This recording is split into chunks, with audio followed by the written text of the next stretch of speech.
Thinking about how our lives unfold sometimes it feels a bit like watching a river. Hmm. It starts somewhere, maybe just a small spring, right? And then it just flows. It meets different terrains. Sometimes it carves these deep valleys. Other times it just meanders gently across plains. That's a beautiful way to put it. And it makes you wonder if our thoughts, Yeah. if they have a similar kind of current, if they're constantly shaping the landscape of our experiences and, the abundance we actually find. The image of a river holds such a deep truth, I feel. In Buddhist teachings, the mind itself is often likened to water. Ah, like water. Yes. Yeah. Fluid, ever-changing, capable of immense power. Either to nourish or, well, to overwhelm. Its nature is simply to flow. But we can block it, yet we can often unknowingly create dams within it. Yes. It really prompts you to consider the kind of inner terrain your own thoughts are creating day to day. Yeah. Are they carving pathways towards growth and opportunity? Or are they perhaps eroding your sense of possibility with, persistent doubts and worries? And think about the messages that often surround us in the world. Anxieties about finances, comparisons with what others seem to possess. That constant feeling of not enough. Exactly, that feeling that there's never quite enough. These societal currents can act like obstacles in our inner river, can't they? Disrupting its natural course towards, perhaps, fulfillment. It's almost as if we've unintentionally built these mental barriers, holding back the very prosperity we might be seeking just because we've been sort of conditioned to believe in scarcity. Yes, that conditioning runs deep. And that's where tapping into maybe deeper wisdom feels so important. It suggests that true wealth, that kind of unimpeded flow, it originates right there within this very current of our own consciousness. The work then becomes one of gently removing those blockages, those ingrained beliefs that might whisper things like, you are not deserving, or wealth is somehow inherently negative, or maybe success is just an elusive dream for someone like you. Right, those limiting voices. And as these limiting ideas begin to perhaps dissolve, the natural flow of our inner world can reassert itself. It finds its course again. But it's more than just, wishing those thoughts away, isn't it? It sounds like it requires a genuine commitment. Oh, absolutely. To becoming aware of those underlying patterns, the scarcity ones that operate almost automatically sometimes. Awareness is key. And it calls for a conscious decision, maybe, to cultivate thoughts of abundance instead. And maybe the hardest part, the courage to trust. To trust that the universe somehow responds to that shift in our internal energy. Yes, awareness is like the first ripple, just noticing when those scarcity-driven thoughts surface. Discipline, then, is the steady current that guides us to gently redirect our focus. Okay. And courage. Courage is that deep trust that allows the river to flow unimpeded. It's a knowing deep down that our inner state and our outer experience are deeply, deeply intertwined. I was reflecting on a story that really resonated with this idea. It's about a farmer high in the Himalayas, Arjun, I think his name was. He was incredibly diligent, working tirelessly on his land, planting his seeds with such care.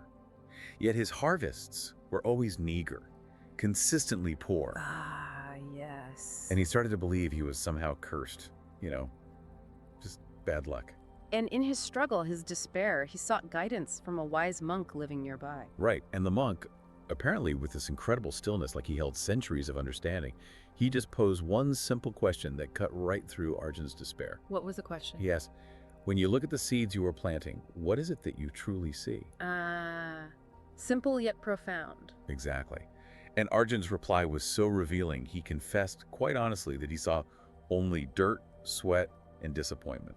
Even before the seeds had a chance. Yes. Before they even had a chance to sprout, his mind was already projecting this whole narrative of lack and hardship onto them. The monk's insight, then, was so direct, so profound. Your mind, he said, plants its own seeds of scarcity even before these reach the soil. Wow. It beautifully illustrates how our internal dialogue really does shape the reality we experience, doesn't it? It truly does. Our perception becomes our projection. So what followed for Arjun was this quiet transformation. He began to consciously shift his focus. He started to actually feel genuine gratitude for the richness of the soil, for the warmth of the sun, for the nourishment of the rain. He shifted his relationship with the elements. Instead of seeing them maybe as indifferent forces or even obstacles, he began appreciating them as essential gifts, as partners in life. And as his inner perspective shifted, Gently, subtly, so too did the world around him begin to reflect that change. His crops flourished, apparently like never before. His harvests became abundant, and he finally experienced a sense of prosperity that had always seemed just out of reach. And it wasn't some kind of external magic, was it? It was the tangible result of his changed way of thinking, his changed inner state. Exactly. Not magic, but the power of thought reshaping reality. And that story, I think, speaks so powerfully to us today, living in a world that often seems to just amplify messages of limitation and fear. It does. It reminds us that we have a fundamental choice. About the kind of seeds we choose to cultivate in the fertile ground of our own minds. So perhaps, as you listen, you might gently turn your attention inward. Just observe the river of your own thoughts for a moment. Are its waters perhaps clouded with doubt or worry? Or are they clear and vibrant with possibility? Remember, each thought is like a single drop. Contributing to the whole current. Contributing to the overall current, yes. And shaping the landscape of your life. Choosing to consciously direct that mental energy towards abundance, that's an act of aligning yourself with the inherent flow of life, with its boundless potential for prosperity. Which naturally leads us to want to explore this further, doesn't it? Yeah. What are some of these specific principles? Maybe drawing from ancient wisdom like Buddhism. Principles we can actually integrate into our lives to gently redirect that inner river. To clear those mental obstacles. Yes, and to truly cultivate a sense of wealth that extends to all areas of our lives, not just money. That feels like the core of our deep dive today. Indeed. We've been speaking about the power of our thoughts, this inner river shaping our experience, particularly around abundance. And it feels vital to recognize that wealth, in its truest, deepest form, really transcends mere material possessions. Right. It's so much more than just stuff. It is primarily a reflection of our inner state of being, how we are inside. Exactly. True prosperity isn't really an external acquisition, something you go out and get. It's more like a natural outflow. A consequence, maybe, of living with intention, with clarity about our values and feeling in harmony with something larger than ourselves. Living in alignment. When those inner conditions are nurtured, cultivated, abundance in its myriad forms, it just tends to follow naturally. We see countless examples, don't we, of individuals who possess enormous material wealth, yet seem deeply unhappy or lost. Oh, absolutely. Think of those driven by that relentless pursuit of more, only to find themselves caught in a cycle of dissatisfaction. It's never enough. Yeah, the goalposts always move. Buddhist teachings often remind us that clinging, that attachment to material things, ultimately leads to suffering, to dukkha. It's like trying to grasp smoke, isn't it? It always seems just beyond your reach, or it slips through your fingers. This perspective really encourages us to look within. To the inner resources. Yes, to recognize that true wealth resides right there in our tranquility, our capacity for joy, the strength and quality of our connections with others. These are the riches that truly sustain us, surely. As it is often said, our life is shaped by our mind. We become what we think. This just underscores the profound importance of cultivating a mindful awareness of our inner world. Paying attention to what's happening inside. When we tend to this inner landscape with care, with compassion, the outer world naturally begins to reflect that inner cultivation. It makes me think of dropping a pebble into a still pond. The ripple effect. Exactly. That single quiet act creates these ripples that spread outwards, touching the entire surface. Our inner shifts, however subtle they might seem at first, they have a similar effect, don't they? Leading to sometimes profound changes in our external reality. Consider someone who perhaps faced a significant hardship, maybe the unexpected loss of a livelihood. Yeah, something that throws everything off balance. The initial response is often one of fear, isn't it? And a powerful feeling of scarcity. What now? How will I manage? Absolutely. Panic can set in. But within that very challenge lies an opportunity for inner transformation. And it's often in those moments of seeming loss, paradoxically, that a deeper strength can emerge. A turning inward that allows for a kind of reevaluation of what truly matters. It's not about ignoring the difficulty, certainly not, but perhaps finding a different way of responding to it. Okay, so instead of just dwelling on the external problem. Instead of dwelling solely on the external setback, a shift towards inner practices, maybe like mindfulness or meditation, can create a space for new perspectives to arise. Like finding stillness amidst the storm. Perhaps. And cultivating gratitude, even for small things that remain amidst the loss, can begin to shift that inner current away from despair towards possibility. And what's often remarkable, I find, is how often that inner shift is then accompanied by unexpected changes in the outer world. Yes. Like new possibilities might just emerge, maybe through connections we hadn't noticed before, perhaps through a newfound inner resilience that seems to attract support somehow. This speaks beautifully to the principle of resonance, the idea that our inner state vibrates at a certain frequency, you could say. Okay, like sending out a signal. In a sense, yes. And the universe, or life, responds to that frequency. When we vibrate with fear and scarcity, we tend to notice and attract more experiences that confirm that feeling. Right, you see lack everywhere. Conversely, when we consciously cultivate feelings of confidence, generosity, trust, we open ourselves up. We become resonant with different kinds of possibilities. It makes you really contemplate those areas in your own life where you might feel stuck, What kind of internal frequency am I radiating there? Yeah. And are there maybe underlying beliefs or habitual thought patterns that are contributing to that feeling of being blocked or limited? Often those feelings of being stuck are rooted in limiting beliefs that have become so ingrained, so habitual, we hardly even notice them anymore. They just feel like the way things are. So the first step is just seeing them. Gentle self-inquiry, yes. Bringing awareness to these patterns without judgment. Then, with kindness and patience, we can begin the process of making conscious shifts. And these shifts don't have to be huge, right? Not at all. Something as simple as consciously reframing a perceived failure as a learning opportunity, or using affirmations, not just repeating words, but feeling them, to nurture a stronger sense of self-worth. And it's those small, consistent adjustments, those little tweaks to our inner landscape that truly begin to accumulate over time. They compound like interest, leading to significant and lasting positive changes in our lives. It's rarely about overnight transformations, much more about the steady, patient cultivation of a more abundant inner state. Okay, so that leads us beautifully into thinking about some tangible ways to cultivate this inner abundance, drawing from this kind of timeless wisdom. What are some practical steps maybe our listener could embrace? Practical steps. Well, one practice that often comes forward is generosity. Generosity, okay.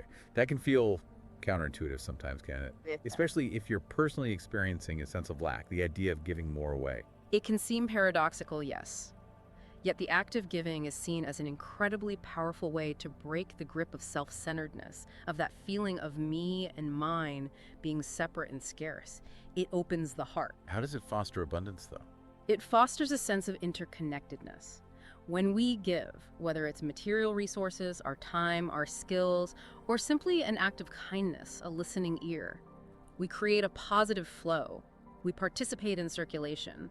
It's not actually about depleting what we have, but about recognizing the abundance that already surrounds us and allowing it to circulate freely. So it shifts the focus from hoarding to flowing. Precisely. So even a small, conscious act of generosity each day may be offering help to someone without expecting anything back, or expressing genuine appreciation that can start to shift the internal energy. And the invitation there is just to observe how that feels inside. Observe the feeling, yes, and perhaps notice any unexpected blessings or synchronicities that might unfold as a result of that outward flow. Okay, generosity. What else?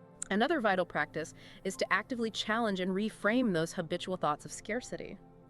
Our minds, they have a tendency to focus on what's missing, don't they? Definitely. Comparison mode kicks in easily. To compare ourselves to others, to dwell in fear of not having enough, not being enough, that persistent inner critic. It whispers doubts and limitations. Exactly. So, to counteract this, we can consciously cultivate a mindset of sufficiency. When those thoughts of lack arise, the invitation is to pause, breathe, and perhaps gently affirm, feeling it, I have enough, I am enough. Just acknowledging the present moment's reality, in a way. Yes, and pairing this affirmation with visualization can be deeply impactful. Gently imagining yourself surrounded by the abundance you desire. Maybe it's financial well-being, perhaps fulfilling relationships, or radiant health. Feeling the feeling of it already being present. So it's about more than just words, it's about embodying that feeling. It's about retraining the brain, you could say. Creating new neural pathways so that our default setting gradually becomes one of recognizing and appreciating the inherent abundance of life, rather than constantly focusing on what feels absent or lacking. That makes sense. Generosity, reframing scarcity. Yeah. Is there a third step? And finally, yes, consider the profound principle of offering your unique gifts in service to others. True and lasting prosperity often blossoms when we align our talents, our passions, with a genuine desire to contribute to the well-being of those around us, to the greater whole. It's that subtle but powerful shift, isn't it? From focusing on what can I get to what can I give, how can I contribute? Mm-hmm. When our focus shifts in that way, a different kind of wealth, a different kind of richness begins to flow into our lives. It's almost a natural consequence. So how does one identify those gifts? Reflect gently on what truly brings you joy. What skills do you possess, even seemingly small ones that could benefit others? Maybe it's teaching, creating something beautiful or useful, solving problems, or simply offering a compassionate, listening ear. It doesn't have to be some grand gesture. Not at all. These acts of service, flowing from your authentic self, not only uplift others, but also enrich your own life in profound and often quite unexpected ways. There's a deep fulfillment there. It brings to mind that wisdom, I think maybe Gandhi said it, the best way to find yourself is to lose yourself in the service of others. A beautiful articulation of that truth, that connection between giving, serving from our authentic place, and receiving true abundance is so fundamental.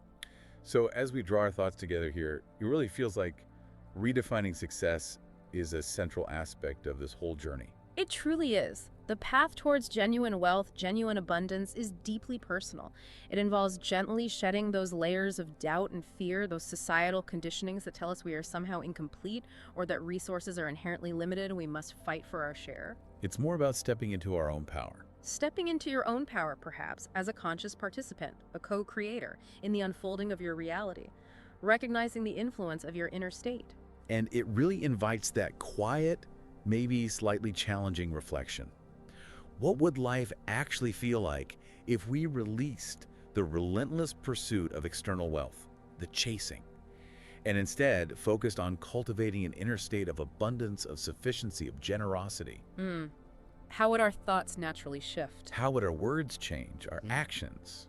How would they align with that inner richness? The profound truth, as this wisdom suggests, is that the potential for abundance resides within each of us right now, like a seed, just waiting. Waiting for the right conditions. Waiting for the right conditions to sprout and flourish. It requires the gentle sunlight of awareness, the nourishing water of intention and right action, and the ongoing care of mindful attention. So maybe just take a deep, gentle breath with us now and just feel for a moment that infinite potential that dwells within you, that quiet space beneath the thoughts. The path to prosperity isn't some distant destination you have to struggle towards. It begins right here, in this very moment. With the choice. With the choice to perceive the world, and perhaps more importantly, ourselves, through the lens of possibility, through the lens of inherent worthiness and sufficiency,